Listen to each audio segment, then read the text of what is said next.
Waan baay'ee balleessinee Abiraamidhaanii haasofsiisuu qabna yaadasaa. Ashamaa akkam jirtu nagaa keessanii hordoftoonni kiyya marti keessan siniin jechaa Roobeelii fi Abbuush guyyaa har'aa dhufanii jiru jechuudha. Isa kanas yeroo darbee Maqideenii mucaanii kan komiti jettee viidiyoo irratti dubbattee turte. Yeroo duraa mucaan kan kooti jettee gara koo dhufte. Nama biraatu dudduuba koo jira jettee akkamittiidhaani jireenya nama balleessite mana nama balleessite. Kanaafiyyuu nuuf haaraadha. Nuyi namni hundumtuu akka waan nuti gargar baafneetti kan isaanii nuun jechaa turanii. Isa biraaniyyuu Roobeel anaana dhukkubaa dhaabbachuu hin danda'u jedhee jechuudha. Eenyu akka ishee doorsisu dubbachuu qabdi. DNA'n akkamittiidhaan geeddaramee gara keenya dhufuu danda'e jedhanii jiru jechuudha. Amma gaabbanii jiru diraamaan gara dhumuuti. Sababni isaayyuu dhiifamaan gaafatanii waan hundumayyuu dhiisuudhaaf jiru jechuudha. Sababni isaayyuu ol bahan gadi bahan akkasaan jedhan akkasaan yaadan ta'uu wanta dideef jechuudha. Sababni isaayyuu Abiraam kuffisuudhaaf Abiraam salphisuudhaaf kan isaan turan jechuudha. Hin taane yaadni diinaa gooftaan garagalcheera jedhamti faarfataan hin taane isiniin jechuun jaaladha. Egaa haa ta'uyyuu malee Ruutaan hin dhuftee. Ruutaan gaafa dhufteettu taraa dhufan. Egaa Maqideen qophaa dhuftee Ruutaan qophaa dhuftee argitee jirta.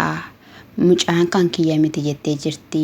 Maaliif amma kanaatti akka ishiin deemte hin beeknu nuti. Isa kanaafiyyuu gaafachuu qabna jennaan yeroo darbee ani gaafadheen ture. Gaafa sana omtuu tokkoyyuu nanaamne akkamittiin akka ishiin jireenya koodiiguu barbaadde naaf hin galle. Gaafa jettuu hin gaafannaa eenyus duubarraan sodaachisaa jira. Akkamittiidhaan immoo mucaa qabattee dhufte jette jechuudha. Asuma hajji jechuudha. Amma akka naagaleetti anaaf jechuudha. Yeroo xiinxaluu dhugumaan Roobeelii fi Abbuush quba hin qabanii mucaadhuma fidaniituma. Isa kanas immoo akka kiyyaan Roobeeliif faana wal quunnamsiisee dubbattees turte jechuudha. Kiyyaan illee dubbatee jira jechuudha. Namichi kachabbaan sun gurraachi biyya buttaa jiraa sun jiraachaa jiru jechuudha. Isa kana amma abbaa mucaa kanatti sodaachisaa jira. Abbaan mucaa kanaa waa argachuudhaaf jedhee hoodhuuti tokko jirti kan abbaan haramaneen jechuudha. Hoodhu mucaa kana fuudhii dhaqiiti kan kooti jedhii. Sana booddee immoo wanta argannu hundumayyuu addaan qooddannaa fuudhiiti isaan bira dhaqii jedheeni fiddee dhuftee. Amma immoo dubbiin jajjabaattee jennaan mucaan kan koo miti na guddise jedhiiti biratti gigim jedheeni dudduubaan doorsisaa jira jechuudha. Isaan immoo jechuudha hin dhiibnu abadanii. Amma abbaa ta'e nutti himtutti Ruutaanis hin dhiisu jetti jechuudha. Kana irratti egaa hin dhufte jechuudha. Maqideen gaafa ishiin dhuftu qoyii akkamii maalidha natti jechaa turte. Maaliif seeraa kana hundumayyuu raawwatte. Akkamittiidhaan jireenya ishees balleessite. Nu gidduutti waan raawwatte beektaa ishee gidduutti akkasumallee Abiraam gidduutti waan raawwatte. Akkamittiidhaanii mucaan kooti jettee ija jabaattee dhuftee amma immoo koo miti jettaa. Ati dubartii maaliitidha? Dubartii akka keetii nuti hin argine. Maaliif kana goote? Nuyi maaliif saba fuulduratti nu jibbisiiste? Maaliif akka kanaatti deemte? Gaafa jedhaniin ani jaaladhee miti. Ani mucaadhaaf jedheen jette. Abaddaan mucaan ati guddifte. Mucaan ati mana warra keetii teessee ati guddifte dhugaadha hin jiru.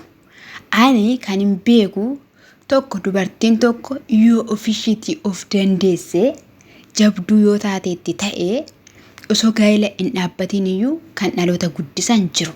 Garuu immoo kan akka keetii kun kan ofishiitii of hin dandeenye dhala namaa guddisuu hin dandeessu. Hin sobda dhugaa jiru baasi. Dhugaan jiru jira. Namichi si duuba dhaabbatee si gowwoomsu sun bilbilaan si doorsisu suni maal barbaada? akkasumas immoo akka atii fi Abrahaam iddoo tokko hin taanedha kan sinin gargar baasu barbaadudha jettee jirta jechuudha. Isa kanas himi nuti si'alaa callisnee zimmi si'alaa jennee isaanis immoo callis si'alaa jedhan amma wanti hundumtuu tasgabbaa'utti jedhaniiti Abrahaam fa'ii jechuudha. Dhugaa sitti fakkaate mucaadhaafin kana hunduma keessa galee yoo jette immoo nan rakkadheen jira na gargaara osoo ati jetteetta ta'eera ta'e nuti garaa sitti hin jabaannu. Nuti sin gargaaru turreeyyi birri barbaadda taanaan ani siif hin kennuyi Roobel jedhe ani siif hin kennuyi jedhe yeroo darbeen talashii kasaseedhaanii birri 30,000 yoo naa kenniteetta ta'e kissi sirraan dhaabadheemi isuma shimee miidiyaa irratti dubbatte maqaa isaati irratti waan rakkite jettu dhaqee poolis xaabiyaatti gixxumitti godhee mucaan hin baate siniin jedheera miti nagaashii galte kaleessa jechuudha. Na qaxaroo qabameef jira malee jechuudha. Birri yoo ta'an iyyuu siifan kenna hojii dhiisnee anis abbuushis hojii dhiisnee waa meeqa dhiisnee sifaana tan karaattannee sifaana rakkanne atanga kanatti nu salphiftee nu leeyyessitee himi ennaan himuudite gixxam sana booddee jechuudha. Warri buttaa jira maal beeku isinitti fakkaate udhaasoo beeku abboo udhaasoo sirriitti hin beeku abboo udhaasoo gixxim gaafa itti godhu afaan shuu kamsitee isa qabattee funyaan afaan shee asii ol qabdee funyaan hin akka afurri ba'u goote jechuudha mucayyoo. Sana booda bakka dhiiseetten karoota ayroota cacarraa nama kee dhugaa rabbii nama walirraa qabuun iyyuu meeshii rakkisa ammayyuu kunutu garaa namatti baatte nama walirraa qabdi jechuudha. Amma ruutiyyee dhugaan siin jedhe ruutiyyee gara mana keetitti deebi'i gara mana keetii Abrahaam si jalaa fudhachuudhaaf jedhu sittaafu wanti hundumtiyyuuti deebi'i isa faana ta'iitii axxaarra'e adda baasi. Intala ishee kanatti immoo jechuudha Abrahaam akka mucaa deebisu godha dhugaadhumaan jechuudha. Amma Abrahaam irra wanti ga'uun jiru beetasabooti yookiin immoo hordoftoota wanti ga'uun jiru kuni abdii namatti tura jechuudha. Abdii qaba maaliif jennaan an dura sodaadheen ture maal sodaatteen jettanii dingata Abrahaam akka mucaa kana butanii mucaa isa geessite jedhaniini kiyyoon taane keessa galchuu jedhee sammuu koo keessatti xiinxalaan ture. Amma garuu dubbiin dhufee jira jechuudha. Isa kanaaf egaa isheen lubbuu keetiif sodaatte anis nutis egaa karaa lubbuu keetii sitti dhufna. Sodaa lubbuu yoo ta'e ta'e wixxirri si gochuu nan danda'a jedheen jechuudha. Roobeelii sana irratti deemi jedhaniini hin deemte jechuudha. Yeroo deemtu keessatti guyyaa 2-3 qaxaroo qabdeefi jirti jechuudha. Isa kanaadha anuusiin bilbila kaasii bilbila cufiin jedheeni itti mee jira jechuudha. Sana booda ruutaa akkam goona jennaani dhugaa jirtuun baasifnaa jettee bakka Abrahaam bira deemneetu Abrahaam haasofsiisuu qabna dhiifama gaafachuu qabna jennaani. Wanti sin balleessitan hin jiru jette wanti sin balleessitan ganama galgala wanti sin balleessitan hin jiru wanti sin balleessitan hin jiru maal balleessaniiru osoo dubbii addan baafatimee mucaa asiif achi daddarbanii maal hin balleessineeru taam dhagaa jedhaniimme nama hin baranne jedhaniimme atin taatum sobaadha hattuudham jedhaniimme waan baay'ee jedhaniimme ati dubartii wal jala geeddaru malee man beektu jedhanii abbaa manaa keetiin jechuudha. Inni yoo ta'ellee wajjin haasaa malee hanga kana dura gaafa inni dubartii fana ciisu nuti viidiyoo sana agarre. Garuu har'ayyuu intala waan taateetiif yuutii baneera. Burruun irraa dubbadhasa. Nan beekan talitti jechuudha safaana kan yuutii hojjechaa turteera.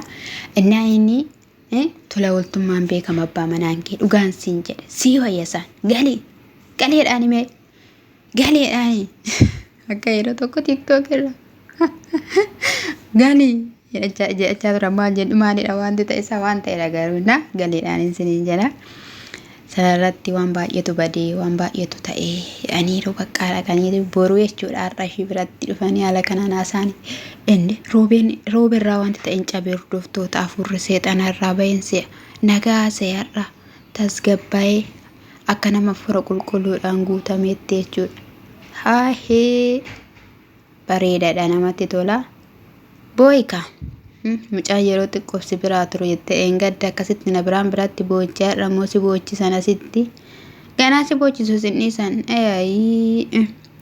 Sayyummoo biyya keessaa ba'uufan jira jettee turte biyya Arabaa deemuufan jette isaan biyya Arabaa sin deemsa amma dhugaan baatutti amma ruuttan dhattee Abrahaamitti kennitee oodhu jettee amma chiftutti sin dhiisan sidhumata sin jechuun jala kinoo dhumni isaa kana wanta nama keessan galee na hordoftoota wanta nama keessan galee zam meedaa jireenya keessan jiraadha anaaf naa tuqaashi maqaasaa dhawwaan hin barbaanneef namatu na bira jira akka nama sagalee kaa'utti hojjechaa jiraanna tuqaa bira darbaa ishii sin jaaladha sin akka kabajaa otoon sin biraan hin ga'iin bulu jedheen